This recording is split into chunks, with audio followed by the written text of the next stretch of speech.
शंकराचार्य शंकर का ही स्वरूप है।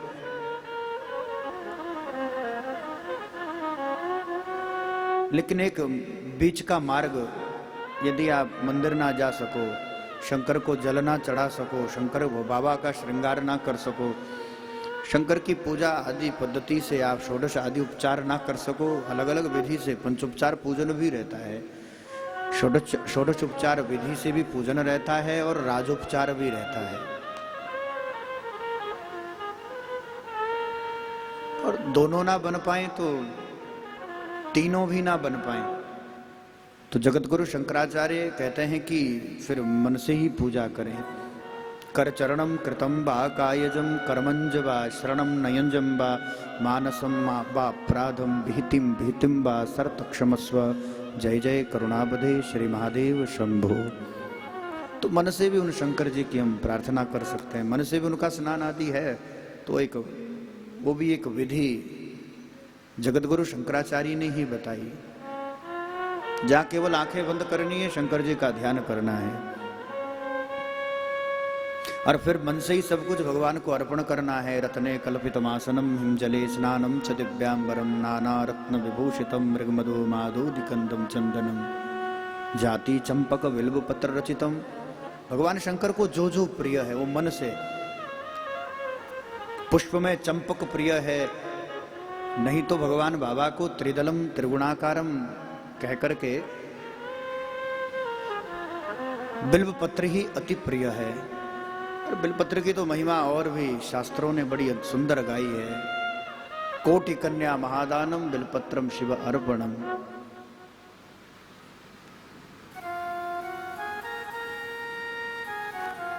त्रिजन्म पाप संहारम बिल्वपत्रम शिव अर्पणम।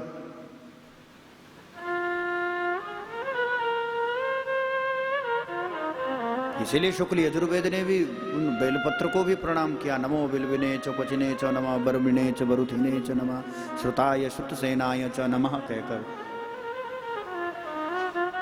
क्योंकि उसके अगर मध्य तीनों स्थान पर त्रिदेव ही वास करते हैं। तो ऐसे मन से भी पूजन हो सकता है, एक विधि वो भी बताई। तो कल उन्हीं भगवान शंकर की कुछ कथा, सोमवार था तो कुछ उसकी भी चर्चा चली। उन शंकर की भी कथा कल आप सबने अंत में सुनी, तो वह तक कथा कल हुई थी। बोले शंकर भगवान की जय। दक्ष का यज्ञ विध्वंस होना,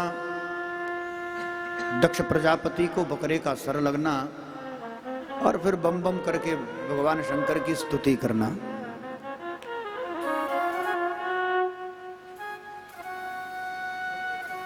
चलिए आज तृतीय दिवस की कथा, और तृतीय दिवस की कथा का अवगान करें। समय बहुत कम हम लोगों को लगता है, 3-4 घंटे भी, क्योंकि भगवान की लीलाएं कथाएं बहुत विस्तार में हैं। इसलिए गुरुदेव कहते थे बेटा जितना बने, व्यासपीठ की गरिमा बनी रहे, कम से कम बने तो कथा से बाहर मत जाओ, जरूरत भी नहीं है। हाँ, कोई यदि कोई बात समझाने के लिए कोई कथा, कोई वृतांत, दृष्टांत भी देना पड़े तो शास्त्र सम्मत ही हो। जितना बने जगत की चर्चा से बचे, जितनी हो व्यासपीठ से कम भगवत ही चर्चा बने, क्योंकि व्यासपीठ भाई बहन केवल और केवल भगवान की चर्चा के लिए बना है। हम पूर्व में ही निवेदन कर चुके हैं, श्रीमद् भागवत कथा ये चर्चा और अर्चा दोनों का ही विग्रह है। अभी यजमान के द्वारा इसकी अर्चना भी हुई, गंध अक्षत पुष्प आदि अर्पण हुआ, पुष्पांजलि अर्पण हुई यजमान परिवार की तरफ से, भगवान भागवत भगवान की आरती भी हुई। तो ये अर्चा का भी विग्रह हुआ। आरती पूरी हुई, मंगलाचरण हुआ, अब ये चर्चा का विग्रह हो गया।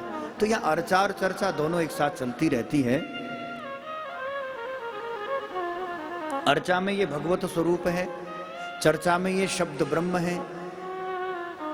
तो अब तक तो अर्चन हुआ, पूजन हुआ, अब थोड़ा शब्द ब्रह्म चर्चा की ओर चले और उसको बैठकर प्रेम पूर्वक सुनना ही उसकी परम उपासना है।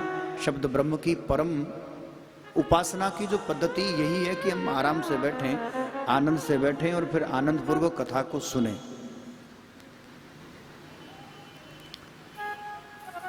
मनु की 3 पुत्रियों का चरित्र कल आप सबने सुना। देवहूति, आकुति, प्रसूति, लगभग तीनों की कथा यहां पर हुई। अब मनु के 2 पुत्र हैं जिनका वर्णन भागवत में और विस्तार से है।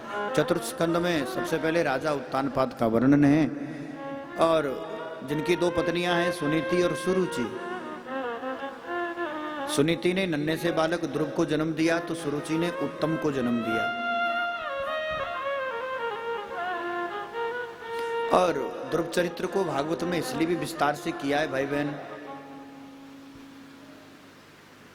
क्योंकि भागवत वस्तुतः तो भक्त और भगवान की ही कथा है, जहां केवल भगवान की महिमा का वर्णन नहीं किया हो, जहां भगवान के परम भागवत भक्तों का भी वर्णन है।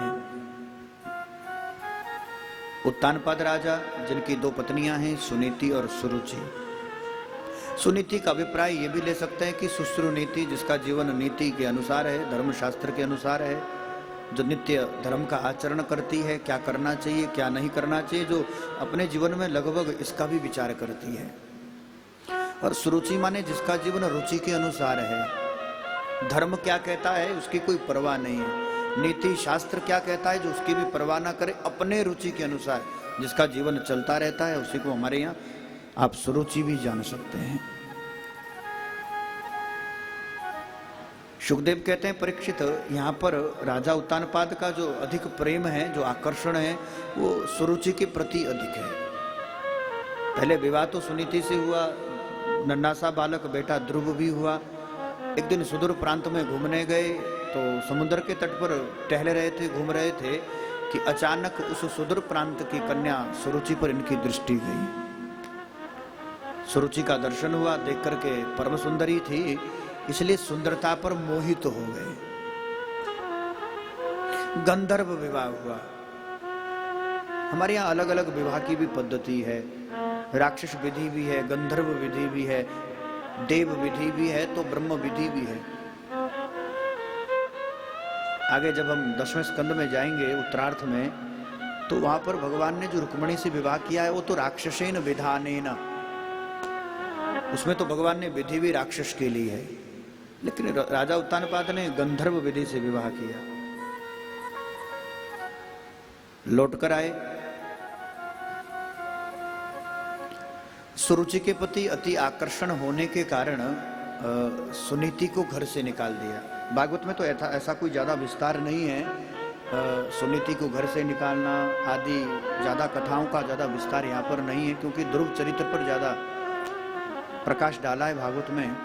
लेकिन विष्णु पुराण के अनुसार, विष्णु पुराण में जो ध्रुव चरित्र है वहां पर जो सुरुचि सुनीति की कथा है महाराज, वहां तो ऐसा लिखा है कि सुनीति को घर से ही नहीं निकाला गया, अपितु तो 1 सेर आटा एक दिन के जीवन निर्वाह के लिए उनको दिया जाता था।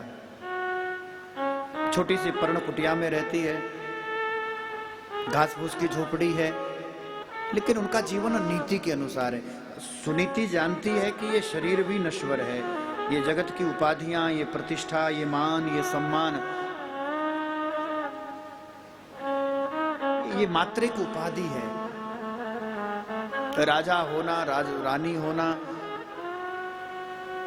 यहां तो शरीर भी अपना नहीं है, देह भी अपना नहीं है।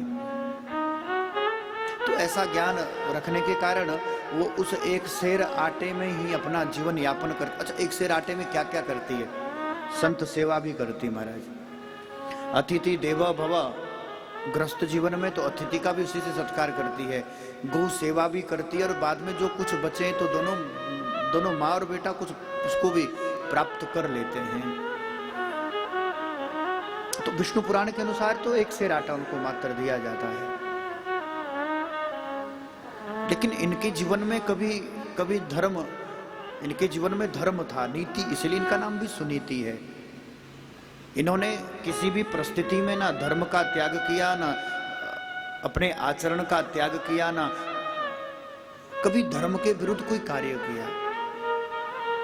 सुबह ब्रह्म मुहूर्त में उठना, ठाकुर सेवा करना, संत गो ब्राह्मण सेवा करना, रोज मंदिर जाकर पूजा अर्चना करना, रोज बैठकर संतों के सानिध्य में सत्संग करना। ध्रुव गर्भ में है तब से लेकर,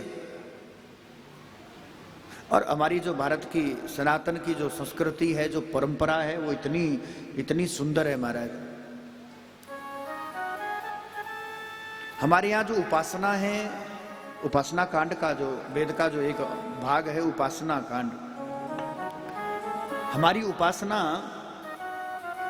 विद्या अध्ययन करने के बाद प्रारंभ नहीं होती। सनातन की भारतीय सभ्यता संस्कृति में जब बालक गर्भ में होता है, माँ मंदिर में जाकर जब भगवान की देव की परिक्रमा करती है तो गर्भ में शिशु की भी परिक्रमा होती है।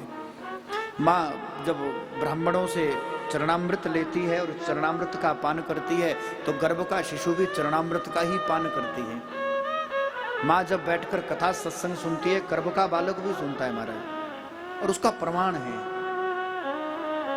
आप महाभारत को उठाओ तो अभिमन्यु उसका प्रमाण है, आप भागवत को उठाओ तो प्रहलाद जी उसका प्रमाण है। कयादू के गर्भ में नारद जी ने जो भगवत धर्म का उपदेश दिया वो पेट से ही तो पढ़कर आए थे, अभिमन्यु गर्भ से पढ़कर आए हैं।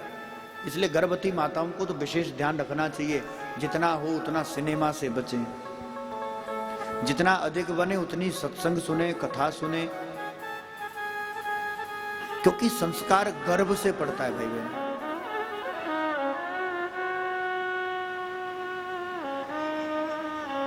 और ऐसे भी बच्चों को माँ बाप का दर्पण कहा है। दर्पण तो जानते हैं आप।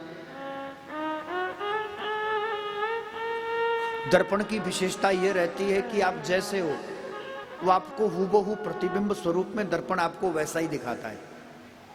तो बच्चों से भी पता चल जाता है कि घर का संस्कार कैसा है,